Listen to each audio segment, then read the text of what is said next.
تمہاری منزل یہ نہیں ہے کہ ڈگری مل جائے اور جاب مل جائے، یہ بہت چھوٹے درجے کی چیز ہے۔ میری، تمہارے وی سی صاحب کی، تم بچیوں کی، بچوں کی ایک ہی منزل ہے کہ یا اللہ تو راضی ہو جا۔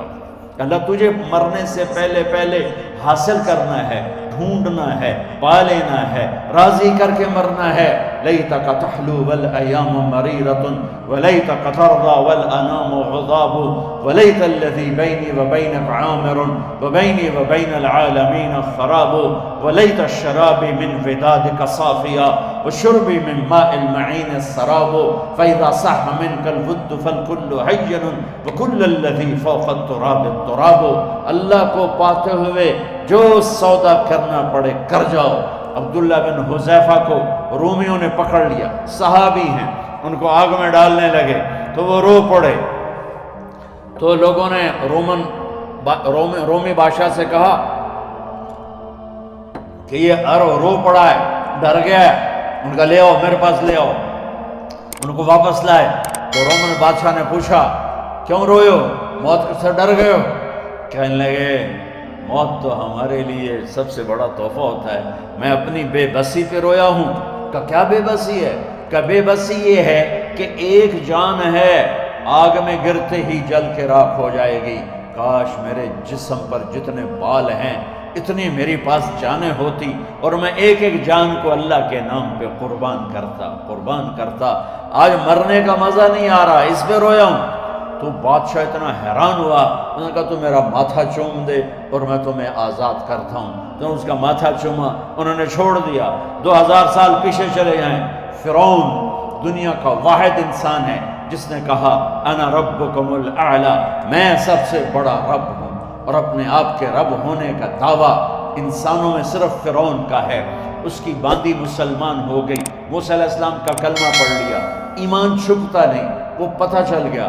فرعون نے اس کو پکڑوایا، اس کی 2 بچیاں، ایک دودھ پیتی ایک ساتھ چلتی، اور اس نے اپنے دربار میں کڑاہ میں تیل ڈلوایا، نیچے آگ لگوائی، تیل ابلنے لگا۔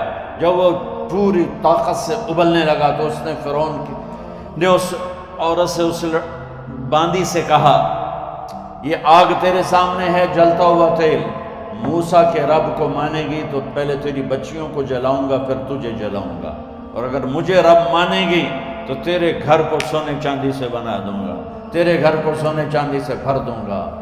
اللہ کا پا لینا یہ میری آپ سب کی معراج ہے، اور اللہ کو کھو دینا میرے آپ سب کے لیے ہلاکت اور تباہی ہے۔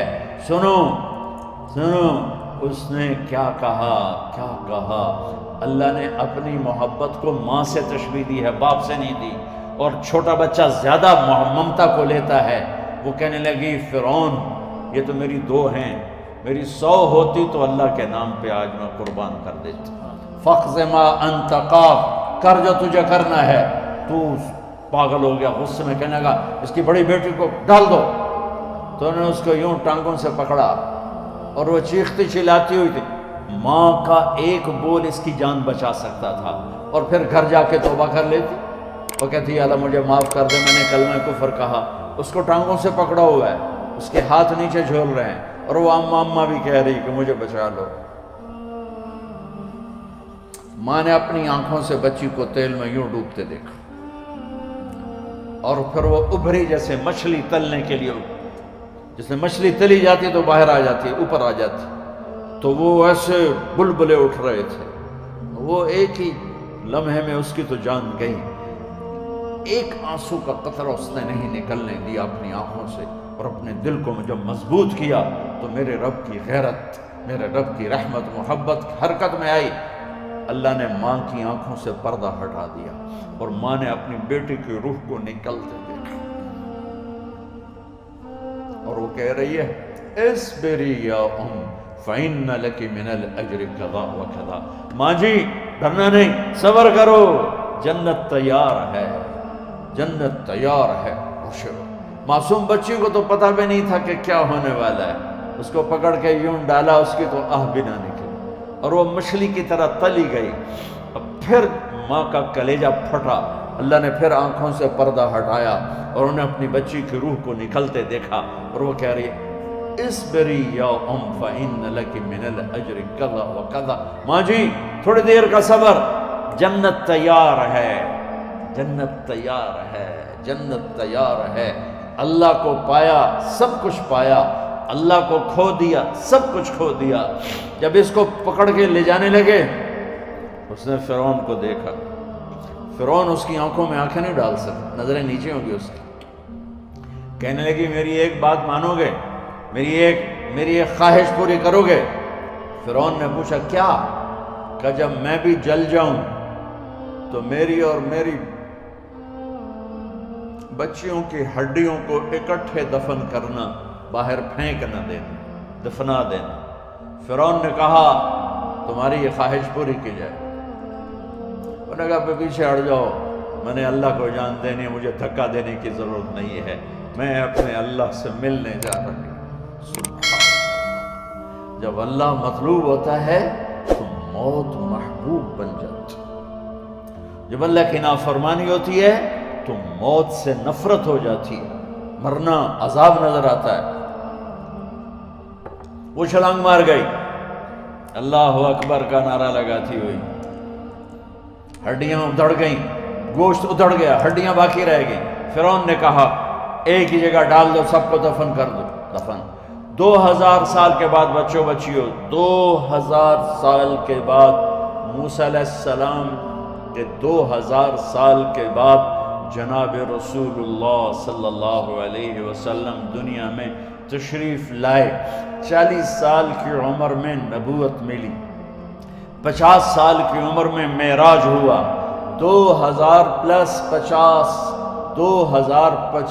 سال کے بعد میرے نبی کی سواری بیت المقدس جا رہی ہے، اور بیت المقدس پر جب وہ اوپر پہنچے ہیں تو مصر وہاں سے قریب ہو جاتا ہے۔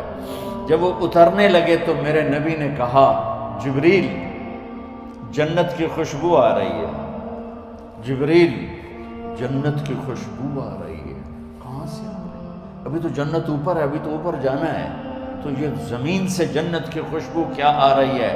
تو جبریل نے عرض کی یا رسول اللہ، فرعون کی ایک باندی تھی جو اللہ سے سودا کر گئی جان کا اور اپنی بچیوں کا، اس کی بچیوں کی ہڈیوں کو جہاں دفن کیا گیا ہے، یہ خوشبو جس دن انہیں دفن کیا تھا اس دن سے لے کر آج تک یہ خوشبو آ رہی ہے، اور یہ قیامت تک آتی رہے گی۔ اللہ اپنے نام پہ قربان ہونے والوں کی یوں قیمت لگاتا ہے، پہلے اپنی منزل طے کرو، پہلے اپنی منزل طے کرو، پہلے اپنی منزل طے کرو کہ مجھے اپنی زندگی کی سے لینا کیا ہے، مجھے اللہ کو پانا ہے، مجھے اللہ کو پانا ہے۔ میں نے اللہ کی قسم، اگر اللہ راضی ہے تو پھر موت سے بڑھ کر کوئی تحفہ نہیں، اس سے بڑھ کر کوئی خوبصورت پیغام نہیں، اور اگر اللہ ناراض ہے تو موت سے خوفناک کوئی پیغام نہیں۔ عمر بن عبدالعزیز 3 بر اعظم پر حکومت کی، عمر بن عبدالعزیز، بنو امیہ، مروان 9 مہینے حکومت کی، اس کا بیٹا عبد الملک بن مروان 21 برس حکومت کی، اس کا بیٹا ولید 10 سال حکومت کی، اس کا بیٹا سلیمان 2.5 سال حکومت کی۔ اسی تخت پر بیٹھے عمر بن عبدالعزیز۔ پہلے چاروں نے اللہ کے شریعت کو قربان کیا حکومت کے لیے، عمر بن عبدالعزیز نے اپنے آپ کو قربان کیا اللہ کے لیے، حکومت کو پاؤں کے تلے رکھا اور اللہ کی رضا کو سامنے رکھا۔ ان کو زہر دیا گیا، جب ان کی موت کا وقت قریب آیا تو انہوں نے رجا بن حیوہ کو بلایا۔ سننے والی بات ہے بچوں، ان سے فرمانے لگے سنو، میں نے 3 بادشاہوں کو قبر میں اتارا۔ اب بچیاں تو قبرستان جاتی نہیں، ہم تو اپنے ہاتھوں سے قبر میں اتارتے ہیں، اور اوپر مٹی ڈالتے ہیں، اور اوپر اینٹیں ڈالتے ہیں، اور پھر منو مٹی میں دبا کے واپس آتے ہیں۔ یہ منظر آپ بچیوں کے تو دیکھنے کا بھی نہیں ہے۔ وہ کہنے لگے میں نے 3 بادشاہوں کو مٹی میں ڈالا، لیکن ان کے کفن کی گرہ کو جب کھول کے دیکھا تو ان کے چہرے قبلے سے ہٹ چکے تھے، اور رنگ ان کے کالے پڑ چکے تھے۔ ولید بن عبد الملک، سلیمان بن عبد الملک، عبد الملک بن مروان، عبد الملک باپ، ولید بیٹا، سلیمان بیٹا، یہ تینوں ان کے چہرے کالے ہو گئے تھے اور ان کا قبلے سے منہ پھر گیا تھا۔ اب میں مرنے لگا ہوں، مجھے پہلے ضرور چیک کرنا کہ میرا اللہ میرے ساتھ کیا کرتا ہے۔ پہلے تینوں کی ظلم کی حکومت تھی، ان کے چہرے قبلے سے کیوں ہٹ گئے؟ آپ کو عجب بات بتاؤں، ولید بن عبد الملک روزانہ تہجد میں کھڑے ہو کے 10 سپارے پڑھتا تھا، 10 سپاروں کی تلاوت تہجد میں کرتا تھا کھڑے ہو کے، اور قبلے سے چہرہ ہٹ گیا۔ سلیمان بن عبد الملک تہجد گزار، چہرہ قبلے سے ہٹ گیا، ظلم کیا، ظلم کیا، ظلم کیا، خون کو پانی بنا دیا، حکومت پر شریعت کو قربان کیا، رشتے ناتوں کو قربان کیا۔ اللہ نے قبلے سے چہرے، نمازیں منہ پہ مار دی، روزے منہ پہ مار دیے، حج زکاتیں منہ پہ مار دی، تہجد ان کے منہ پہ مار دی، اور ان کے چہروں کو قبلے سے ہٹا دیا اور رنگ کالے کر دیے۔ عمر بن عبدالعزیز نے اسی سلطنت کو عدل سے بھر دیا، اسی سلطنت کو عدل سے بھر دیا۔ کیسی سلطنت کی؟ جب گورنر تھے تو 60 اونٹوں پہ سامان چلتا تھا، جب امیر المومنین بنے تو بچے کہنے لگے ماں سے، بچے بچیاں 12 تھے، ماں سے کہنے لگے کہ عید کا موقع آ رہا ہے، ابا سے کہو ہمیں نئے کپڑے تو لے کر دیں۔ ان کی ماں کا نام ہے فاطمہ، بچوں کی ماں کا نام فاطمہ بنت عبد الملک۔ یہ دنیاوی سٹیٹس میں سب سے بڑی خاتون گزری ہے، آج تک اس کے لیول کی کوئی عورت نہیں آئی۔ دادا بادشاہ، باپ بادشاہ، 4 بھائی بادشاہ، 6 خامن بادشاہ، 7 نسبتوں سے یہ عورت شہزادی رہی ہے۔ حضرت عمر گھر آئے، بیگم نے کہا بچے کپڑے مانگ رہے ہیں۔ حضرت عمر کہنے لگے میرے پاس تو پیسے نہیں ہیں، تنخواہ میں تو مشکل سے روٹی پوری ہوتی ہے، کہاں سے لے کر دوں؟ تو تھوڑی دیر خاموش رہی بیگم، پھر کہنے لگی آپ ایسا کریں، اگلے مہینے کی سیلری ایڈوانس لے لیں، اس سے میں کپڑے لے لیتی ہوں اور روٹی کا خرچہ میں مزدوری کر کے، گھر بیٹھے مزدوری کر کے چلا لوں گی، آپ 1 مہینے کی تنخواہ ایڈوانس لے لیں۔ حضرت عمر بن عبدالعزیز واحد خلیفہ ہیں جن کے دور میں 3 بر اعظم میں زکوٰۃ لینے والا باقی نہیں بچا تھا۔ یہاں لاہور بھی ان کی حکومت کے نیچے تھا، جنوبی اسپین، فرانس ان کی حکومت کے نیچے تھا، کاشغر تک ان کی حکومت کے نیچے تھا، استنبول کے دروازوں تک ان کی حکومت تھی۔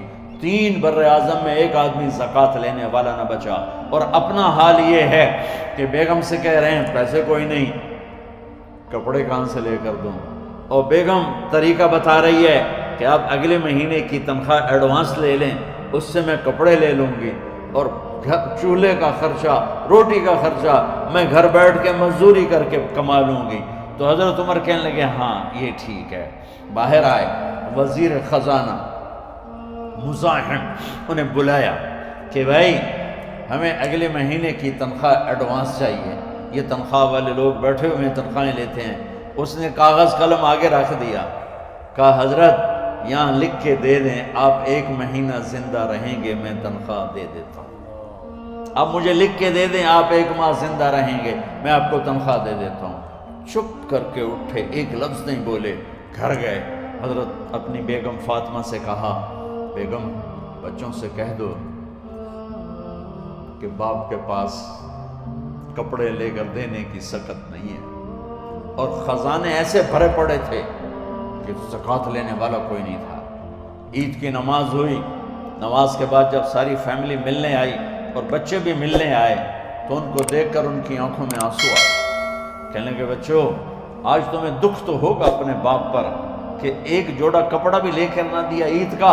تو ان کے ایک بیٹے نے کہا ابا جان آج ہم بڑے خوش ہیں، ہمارا سر اونچا ہے کہ ہمارے باپ نے مسلمانوں کے مال پہ ڈاکہ نہیں ڈالا، ہمیں قربانی کا بکرا بنایا، لیکن مسلمانوں کے مال میں خیانت نہیں کی۔ یہ ان کا طرز حکومت تھا، اس طرح انہوں نے حکومت کی۔ گھر میں تشریف لائے تو بیٹیوں سے بات کی تو انہوں نے منہ پہ سے دوپٹہ رکھا ہو، منہ پہ دوپٹہ رکھ کے بات کریں تو فرمانے لگے کپڑا تو ہٹاؤ، دوپٹہ کیوں رکھا ہوا ہے؟ تو گھر کی خادمہ زور زور سے رونے لگی، کہنے لگی امیر المومنین آج آپ کی بیٹیوں نے کچا پیاز توڑ کے روٹی کھائی ہے تو وہ اس کی بو ہے منہ میں، آپ کو بو سے نفرت ہے اس لیے منہ پہ کپڑا رکھ لیا۔ تو حضرت عمر اتنا روئے کہ ان کی داڑھی تر ہو گئی۔ کہنے لگے آخر میں جب تھوڑا آسرے میں آئے، کہا میری بیٹیوں تمہارا باپ تمہیں بڑے اچھے کھانے کھلا سکتا ہے لیکن میں جہنم کو برداشت نہیں کر سکتا، میں جہنم کی آگ برداشت نہیں کر سکتا۔ اب مرنے کا وقت آ گیا۔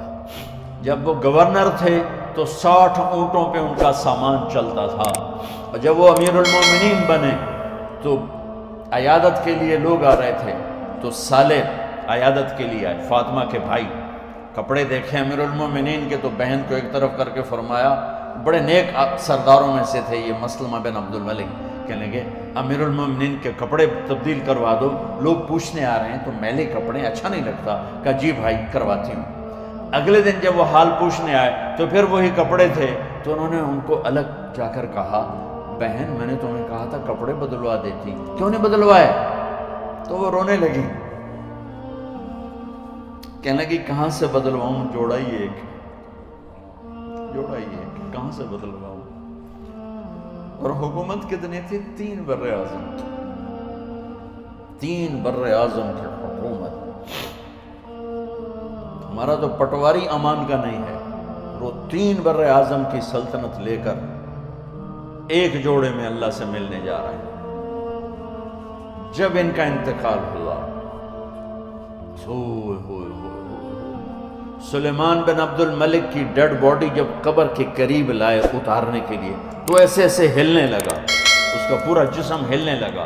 تو اس کے بیٹوں نے کہا کہ ہمارے ابا زندہ ہیں، تو حضرت عمر نے فرمایا بیٹو زندہ نہیں ہیں، عذاب قبر جلدی شروع ہو گیا ہے، عجل اللہ بالعقوبہ، قبر کی پکڑ پہلے شروع ہو گئی ہے، چھپاؤ اپنے باپ کو جلدی۔ جب عمر بن عبدالعزیز کی ڈیڈ باڈی قبر کے قریب کی گئی اور ان کا بھائی اتارو، بھائی وہ باتیں شروع ہو جاتی ہیں، رومال ڈالو، چادر پکڑو، ادھر سے پکڑو، تو ایک دم ایسے ایک پرچہ ہوا میں اڑتا ہوا سب نے دیکھا، وہ آتے آتے آتے آتے آتے آتے یوں آ کے حضرت عمر کے سینے پر گر گیا۔ سب دیکھ رہے ہیں، جب پرچے کو اٹھا کے دیکھا گیا تو اس پہ ایک سطر پہ لکھا تھا بسم اللہ الرحمن الرحیم، اور دوسری سطر پہ لکھا تھا براءۃ من اللہ لعمر بن عبد العزیز من النار، یہ عمر کے لیے جہنم کی آگ سے نجات کا پروانہ ہے۔ 3 بر اعظم کی سلطنت لے کر وہ جنت کا پروانہ لے کر دنیا سے گئے۔ جب ان کو قبر میں اتارا گیا تو انہوں نے رجا بن حیوہ سے فرمایا تھا 3 بادشاہوں کے چہرے دیکھے قبلے سے پھر گئے، رنگ کالے پڑ گئے، مجھے تم نے دیکھنا ہے کہ کیا ہوتا ہے؟ تو رجا فرماتے ہیں جب میں قبر میں اترا اور ان کے کفن کی گرہ کو کھول کے دیکھا تو چہرہ قبلے کی طرف فکس تھا، اور مجھے یوں لگا جیسے 14ویں رات کا چاند قبر میں اتر آیا۔ میرے عزیزو، طلبہ و طالبات، اللہ کو اپنی منزل بناؤ، اللہ کو اپنی منزل بناؤ، اللہ کو اپنی